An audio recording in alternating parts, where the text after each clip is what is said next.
আজকের এই ক্লাসে আমরা যে টপিকটা নিয়ে ডিসকাস করব that will B modern history for UPSC. তো মডার্ন হিস্ট্রির ওপরে কি কি রয়েছে, কোথায় কোথায় কি জিনিসগুলো এখানে স্টাডি করতে হবে, what are the things are দেয়ার, এই জিনিসগুলো সম্বন্ধে কিন্তু আমরা আজকে ডিসকাস করব। এবং যেহেতু মডার্ন হিস্ট্রি পার্টটা একটা খুব ইম্পর্টেন্স রাখে বোথ ওয়েটেজের ক্ষেত্রে সবকিছু, তো সেই কারণে আমরা ইন ডিটেল ডিসকাশন করব। তো আমি without any further delay simply ডিসকাশনটা স্টার্ট করে দিই। প্রথমত যেটা হচ্ছে যে উই অল নো যে হিস্ট্রিতে তিনটে পার্ট থাকে, right? There are three parts in history. Generally তিনটে পার্ট হিস্ট্রিতে থাকে। এবার বিষয়টা এখানে যেটা হয় সেটা হচ্ছে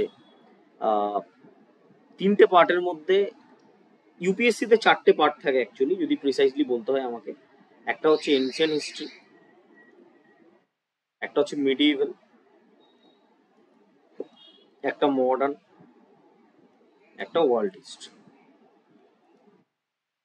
ঠিক আছে, এবার মডার্ন হিস্ট্রির ওয়েটেজটা সব থেকে বেশি। আমরা এই ক্লাসে আজকে সম্পূর্ণভাবে মডার্ন হিস্ট্রিটা ডিসকাস করব, how we can start the modern history there or what are the topics are there, এগুলো নিয়ে আজকে আমরা সম্পূর্ণ ডিসকাশন করব। তো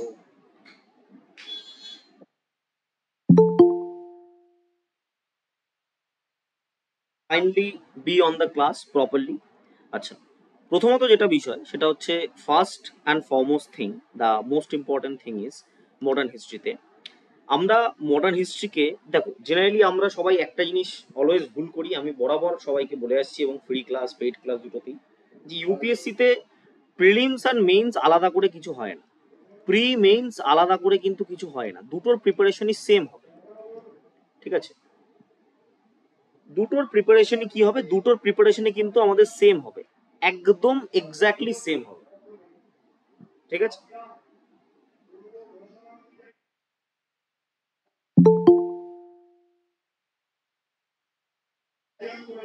ঠিক আছে। তো প্রিলিমস আর মেইনস এর ক্ষেত্রে কি হবে, দুটোই কিন্তু সেম হবে, আলাদা করে কিন্তু কোনো রকম এটা আই উড সে মানে স্পেসিফিক কোনো দরকার হয় না। আচ্ছা, এইবার কথা হচ্ছে যে মডার্ন হিস্ট্রির ক্ষেত্রে আমাদের এই প্রি আর মেইনস এর মধ্যে ডিফারেন্স কি কি থাকবে। If I have to put the difference there, what should be the difference in the prelims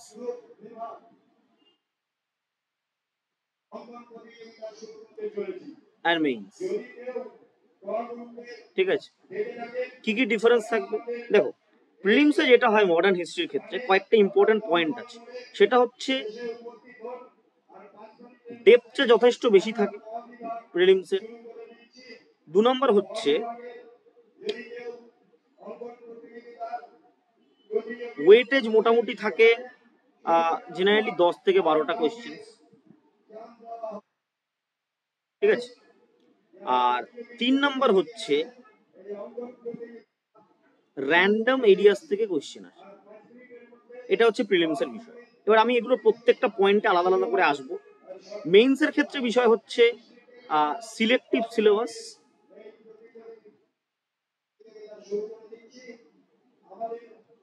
দু নম্বর হচ্ছে ওয়েটেজ যেটা থাকে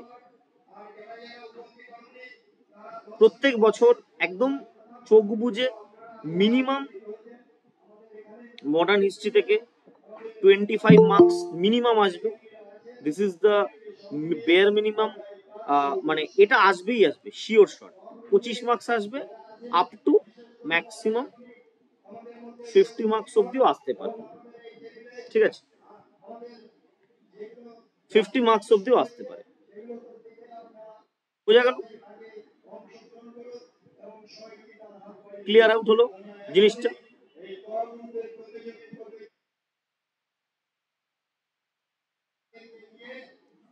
I hope it's clear out prelims means যেটা রয়েছে এখানে।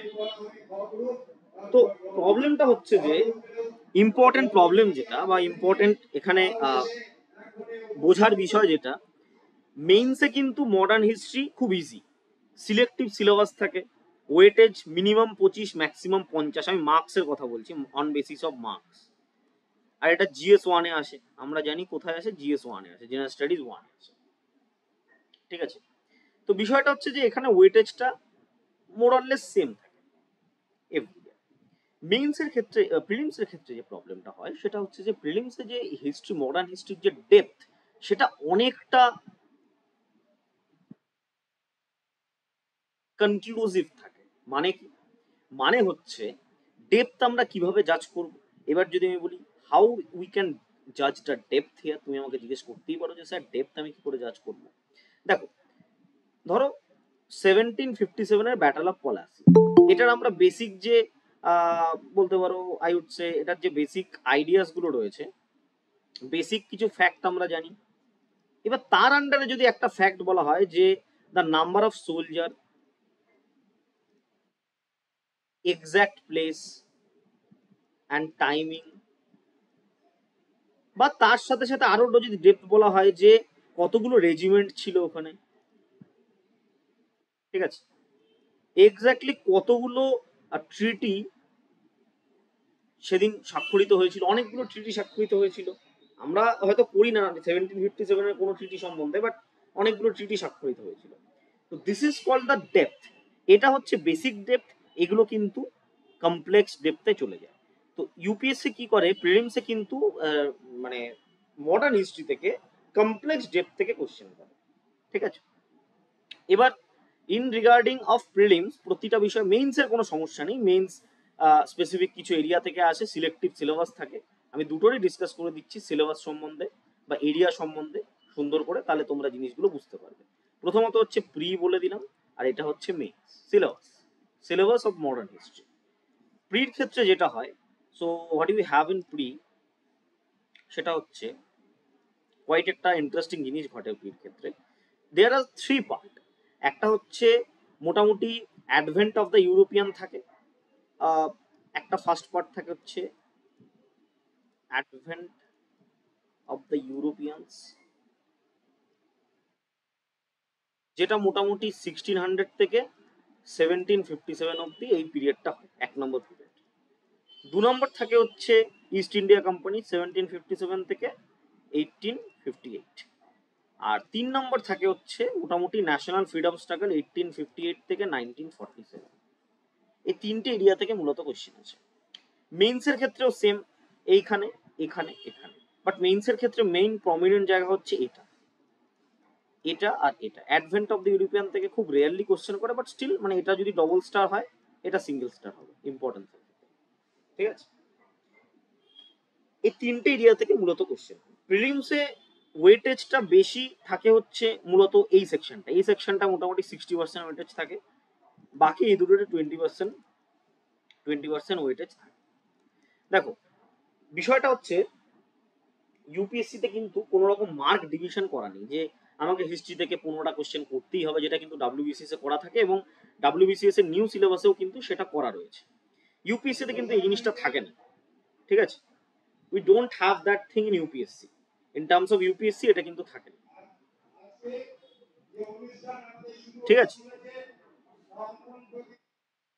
এটা কিন্তু এখানে থাকে না, তো that's why we need to think about it, ঠিক আছে।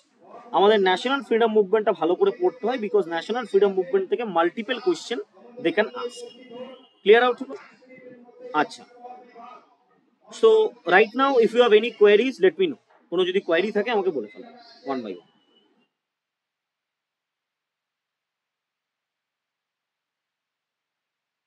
এবার তোমাদের কোনো কোয়ারি থাকলে আমাদের ওয়ান বাই ওয়ান বলে ফেলো।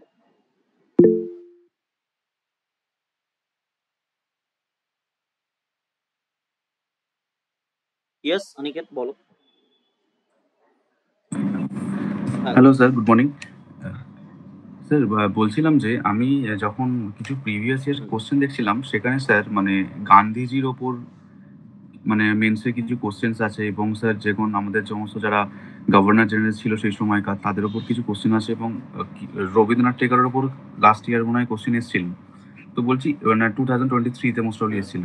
স্যার এই মানে মানে বেসিক্যালি এই জিনিসগুলো কি স্যার মেন মানে ক্যারেক্টার গুলো ভালো করে পড়া বা যারা বেসিক্যালি বিষয়টা হচ্ছে যে character, it's not about the character, they are all major phases of national freedom struggle, right? মানে ডিরেক্টলি হোক ইনডিরেক্টলি একদম হোক, একদম sir. They are all hmm. Major phases of, I would say, national freedom struggle. এবার যেটা হয় সেটা হচ্ছে যে মানে একটা ইম্পর্টেন্ট জিনিস হয়, প্রথমত হচ্ছে যে ওরকম ভাবে সিলেক্টিভ ভাবে আমরা পড়তে পারি না, ঠিক আছে? We can't be selective about this things. আমরা এই বিষয়ে সিলেক্টিভ হতে পারবো না। আমাদেরকে যখন পড়তে হবে, okay we sir. Need to study about the whole thing, ঠিক আছে? আমি কখনো সিলেক্টিভ হয়ে এটা করতে পারবো না, আমাকে কিন্তু সম্পূর্ণভাবে যেটা হচ্ছে যে আমাকে সম্পূর্ণভাবে ইয়ে করতে হবে, that is the most important, okay sir. ঠিক আছে? Okay sir. Okay sir. আচ্ছা, any more queries?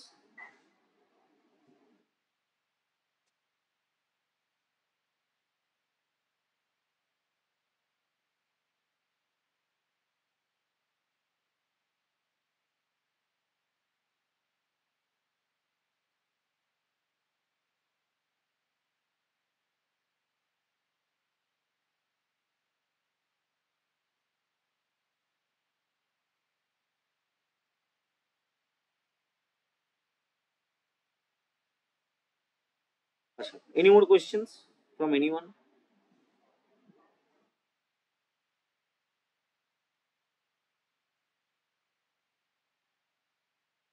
So reason is, দেখো একটা জিনিস আমাদের বুঝতে হবে, এখন হয়তো মার্কেটে একটা ডিবেট চলে আসবে যে একটা খুব মানে ইন্ট্রুডিং টপিক বা একটা ধ্রুব সত্য কথা আমি বলে দিই, যে মার্কেটে এখন হয়তো একটা ডিবেট চলে আসবে ডাব্লিউবিসিএস আর ইউপিএসসির কম্প্যারিজন নিয়ে, ঠিক আছে? Because of the new syllabus. সেই সিলেবাসের সম্বন্ধে একটা সুন্দর ভিডিও আমি করে দেবো, অলরেডি করা হয়েছে, এটা আমার ইউটিউব চ্যানেলে পেয়ে যাবো, আমি লিঙ্ক দিয়ে দেবো, মানে ডিটেইল অ্যানালিটিক্যাল ভিডিও। বিষয়টা হচ্ছে যে এখন সবার মধ্যে আমরা কম্পেয়ার করবো ডাব্লিউবিসিএস আর ইউপিএসসি সিলেবাস, যে দুটোই সেম থাকছে হয়তো ডাব্লিউবিসিএস পড়লে ইউপিএসসি হয়ে যাবে, কিন্তু জিনিসটা এতটা ইজি নয়। কেন বলো তো? ইউপিএসসি পড়লে ডাব্লিউবিসিএস হয়ে যাবে, কিন্তু ডাব্লিউবিসিএস পড়লে ইউপিএসসি হবে না, ঠিক আছে? তার কারণ ডাব্লিউবিসিএস এ যে সিলেবাস দেওয়া হয়েছে, সেই সিলেবাসের মধ্যে কিছু মাইনিউট ডিটেল আছে, যে এই ডিটেলগুলো তোমরা যদি ভালো করে লক্ষ্য করো বা যদি জিনিসগুলোকে ভালো করে অ্যানালিস করো, তাহলে বুঝতে পারবে, অ্যানালিসিস করলে জিনিসটা বুঝতে পারবে। মাইনিউট ডিটেলস আছে, অনেক মাইনিউট ডিটেল আছে, ঠিক আছে? প্রথমত হচ্ছে the level of question. WBCS প্রিলিমসে যে লেভেল অফ কোশ্চেন থাকবে, যেটা টিপিক্যাল ডাব্লিউবিসিএস এর এমসিকিউ হয়, সেটা আসবে। ডাব্লিউবিসিএস মেইনসে যে কোশ্চেন আসবে, সেটা হয়তো আজ থেকে 10-12 বছর আগে ইউপিএসসি যে স্ট্যান্ডার্ডে কোশ্চেন করতো, সেই স্ট্যান্ডার্ডের কোশ্চেন। অ্যানালিটিক্যাল কোশ্চেন কিন্তু আসবে, but everything depends on the time. টাইমই বলে দেবে, কারণ যখন এক্সাম হবে তার আগে তো আমরা কোশ্চেন পেপার পাবো না। এক্সামের সময় আমরা বুঝতে পারবো যে কি ধরনের পেপার তারা প্রোভাইড করছে, ঠিক আছে? কি ধরনের paper they are providing, that we all know at the time of the examination. Clear হলো জিনিসটা? So this is the most important part in this section. You need to understand that. ঠিক আছে? আচ্ছা, right now how you should prepare the history. তোমরা history কিভাবে preparation নেবে? সবার প্রথমে একটা আমাদের কোয়েরি থাকে যে sir how we can prepare history. দেখো, প্রথমত যেটা বিষয়, যারা আমাদের কোর্সে রয়েছে তারা তো ইজিলি নোট পেয়ে যাবে, সমস্যা নেই। বাট যারা কোর্সের বাইরে রয়েছে, তাদেরকে আমি একটা জিনিস বলবো যে তোমরা মার্কেটে যে কোনো একটা বেসিক বুকস গ্র্যাব করে নাও, ঠিক আছে? যে কোনো একটা বেসিক গ্রুপ গ্র্যাব করে নাও, সেই যে কোনো একটা বেসিক বুক গ্র্যাব করে নাও, সেই বুকসটাকে তোমরা ভালো করে পড়ো। স্পেসিফিক্যালি যদি ইংলিশ মিডিয়ামের ক্ষেত্রে হয়, তাহলে অনেকগুলো মার্কেটে বুক আছে। স্পেকট্রামের বুক আছে, আর.এস. আগরওয়াল পাবলিকেশন, এসচাঁদ পাবলিকেশনের একটা মডার্ন হিস্ট্রির বুক আছে, এটা এখন ভালো করেছে দেখলাম আমি, এসচাঁদেরটা। স্পেকট্রামও যথেষ্ট ভালো, অনেক দিন ধরে মার্কেটে রয়েছে মডার্ন হিস্ট্রির ক্ষেত্রে, ঠিক আছে? যারা বেঙ্গলিতে নেবে ভাবছো, বেঙ্গলির ক্ষেত্রেও কি আছে, বিপান চন্দ্রের বইটা পাওয়া যায়, ঠিক আছে? অথবা শেখর বন্দ্যোপাধ্যায় পাবে। এগুলো সব লিস্ট আমি তোমাদের দিয়ে দেবো, বেঙ্গলি প্রত্যেকটা বুক লিস্ট। কিন্তু যেটা হচ্ছে যে তোমাকে ডেপথে গিয়ে পড়তে হবে এবং নিজের নোটস বানাতে হবে, কেননা এটা এমন একটা জায়গা, অনেক ডিটেল, অনেক কিছু থাকবে, এটা কিন্তু তোমরা শুধুমাত্র বই পড়ে করতে পারবে না, দ্যাট একদম মানে এই ব্যাপারে কিন্তু একদম শিওর হয়ে যাও, ঠিক আছে? You can not just I mean study the book and that will be all, এটা কিন্তু পারবে না করতে,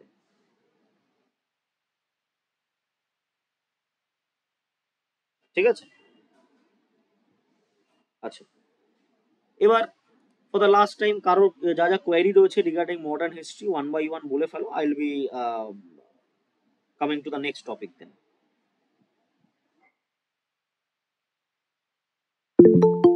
হ্যাঁ বলো, কার কি কোয়ারি আছে? ইমন। স্যার মডার্ন হিস্ট্রি যে প্রিপারেশন নেব তার জন্য কি কিছু নোট না না, বানাবার কি কি নোট কিছুই নোট কিছু প্রয়োজন বানানোর আছে? দরকার নেই, তুমি তো পেড ব্যাচে রয়েছো, নোট বানানোর কিছু দরকার নেই, যেটা আমরা দেবো দ্যাট উইল বি এনাফ, ওটা ওটা পড়লেই হবে। কারণ এখন নোট বানিয়ে মানে নোট এখন ওইভাবে কেউ বানায় না, সবাই এটা করে রিভিশন নোট বানায় সবাই, ঠিক আছে? তোমার রিভিশনের জন্য তুমি তোমার নিজের মতো করে একটা সুন্দর নোট বানিয়ে নিলে দ্যাট উইল বি অল, বোঝা গেল? এই জিনিসগুলো কেউ করেন এখন, right now nobody is doing this things, because see যেটা হয় যে আমি এতটা সময় কেন ডিভোট করবো, why I should devote all of my time, right? তো এই জিনিসগুলো থাকে, দ্যাটস অল, আর কিছুই না। এই ছোটখাটো ছোটখাটো জিনিসগুলো থেকে যায়, ঠিক আছে? আচ্ছা, any more queries regarding modern history?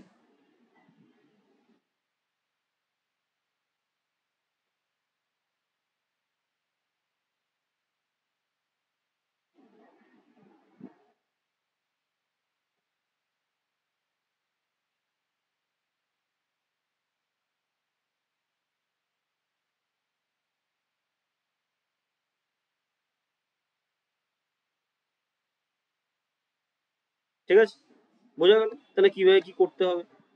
জিনিসগুলো simple, but the most important thing is তুমি জিনিসটাকে কি করে দেখছো। আমি বারবার বলছি, প্রিলিমস কিন্তু সব থেকে বড় হার্ডেল ইউপিএসসির ক্ষেত্রে, prelims is the most important. মানে কিন্তু যে ডেপথ থেকে কোশ্চেন আসে সেই ডেপথটাকে কিন্তু তোমাকে আগে বুঝতে হবে বা আন্ডারস্ট্যান্ড করতে হবে। If you are not getting the idea of the depth, তুমি যদি ডেপথের আইডিয়াটা না বোঝো তাহলে কিন্তু তুমি কিছুই বুঝতে পারবে না। এটা কিন্তু একেবারে ধ্রুব সত্য, ঠিক আছে? কোন ডেপথ থেকে কোশ্চেন করা হচ্ছে? ইয়েস, আর কি কোয়েরি আছে বলো। স্যার বলছি বিপান চন্দ্র ছাড়া আর কি পড়বো বাংলা মানে বাংলায় মডার্ন বিপানচন্দ্র হিস্ট্রির জন্য? ছাড়া তো আর কিছু নেই। তুমি যদি বলো স্যার জীবন মুখোপাধ্যায় তো রয়েছে, আমি বলবো জীবন মুখোপাধ্যায় তো অত ডেপথের বই নয়, that is not a depth book. Jiban মুখোপাধ্যায়তে টোটাল হিস্ট্রিটা রয়েছে, যে বিপানচন্দ্র শুধুমাত্র মডার্ন, ঠিক আছে? আচ্ছা স্যার, ওই আর প্রিভিয়াস ইয়ারের প্রশ্নের জন্য না, বাংলার কি প্রিভিয়াস কোনো ইয়ার বই প্রশ্নের আছে? জন্য বাংলায় এখনো অব্দি কোনো বই নেই, এই এখনো অব্দি কোনো রকম বই নেই, তবে আমরা চেষ্টা করছি একটা বই সামহাও বার করা যায় কিনা, requesting the publisher so that student can understand, because already WBCS ইয়ে হয়েছে, তো এখন একটা বাংলায় দরকার, I mean previous year question and all sort of things. হ্যাঁ হিমন বলো, কি কোয়েরি আছে? স্যার আপনি যে বললেন যে ডেপথ আর কি বুঝতে হবে, তার ডেপথ বুঝতে গেলে কি প্রিভিয়াস অবশ্যই ইয়ার অবশ্যই কোশ্চেনটা অবশ্যই কি? অবশ্যই, যে কোনো কিছু ডেপ বুঝতে গেলে তোমাকে প্রিভিয়াস ইয়ার কোশ্চেন ঘাটতে হবে, এবং সেটা শুধুমাত্র 10 বছর নয়, মিনিমাম 20 থেকে 25 বছর, ঠিক আছে? যাতে করে তুমি একটা টাইমে আচ্ছা কি ডেপ দেওয়া হতো, দেখো একটা টাইমে তো ইউপিএসসি ও ডাব্লিউবিসিএস এর মতো ছিল, এখন ডাব্লিউবিসিএস মেইনসে যে ধরনের লেভেলের কোশ্চেন আছে, একটা টাইমে ইউপিএসসির প্রিলিমসেও সেই ধরনের প্রশ্ন আসতো, ঠিক আছে? আস্তে আস্তে আস্তে আস্তে লেভেলটা বেড়েছে, তার কারণ কম্পিটিশন বেড়েছে যথারীতি। তো যতদিন যাবে ইউপিএসসি কম্পিটিশন বাড়বে এবং তাদের level of question, depth of কোশ্চেনও ইনক্রিজ করবে। তুমি যদি 20 বছর আগে ইউপিএসসির কোশ্চেন দেখো, এখনই বসিয়ে দিলে, তোমার যদি ভালো নলেজ থাকে, তুমি এখনই 70-80টা কোশ্চেন করে আসতে পারবে 100টার মধ্যে। কিন্তু সেটাকেই যদি আমি এখন কন্ট্রাস্ট উইথ রিসেন্ট পেপার আমি যদি দেখি, 2024-এর যদি পেপারে বসিয়ে দেওয়া হয়, তুমি দেখবে মানে তোমার একটা বেসিক প্রিপারেশন মিনস কি, তুমি সিজিএল বা ডাব্লিউবিসিএস প্রিলিমসের জন্য রেডি। তো সেই প্রিপারেশনে যদি তোমাকে এখন ইউপিএসসি বসিয়ে দেওয়া হয়, তুমি হার্ডলি 10 থেকে 12টা কোশ্চেন করতে পারবে। ডিফারেন্সটা হচ্ছে, ঠিক আছে? কারণ the level of question is getting higher day by day. Clear out হলো জিনিসগুলো, কিভাবে কি করতে হবে, আমি আশা করি বোঝাতে পারলাম। তো মডার্ন হিস্ট্রির ক্ষেত্রে প্রথমে কি দরকার, প্রতিটা সাবজেক্টের ক্ষেত্রেই দরকার, বাট যেহেতু আজকে মডার্ন হিস্ট্রি আমি বলছি যে প্রথমে ডেপথটা আমাকে বুঝতে হবে, we need to understand the depth first. তারপরে সিলেবাসটা আমি অলরেডি বলে দিলাম, যারা এটা মিস করে গেছো ইউটিউবে পুরো ফ্রি ক্লাসটাই পেয়ে যাবে আজকের মধ্যেই, দেখে নিও পুরো ফ্রি ক্লাসটা, আশা করি উপকৃত হবে। ঠিক আছে, তো আজকের ক্লাস এ অবধি থাকলো। আবারও একটা ক্লাস কিছুদিনের মধ্যে, 1-2 দিনের মধ্যে নেওয়া হবে, তোমাদের শিডিউল দিয়ে দেওয়া হবে, সেই শিডিউল ওয়াইজ তোমরা ক্লাসেস করবে। ঠিক আছে, okay, have a good day and thank you.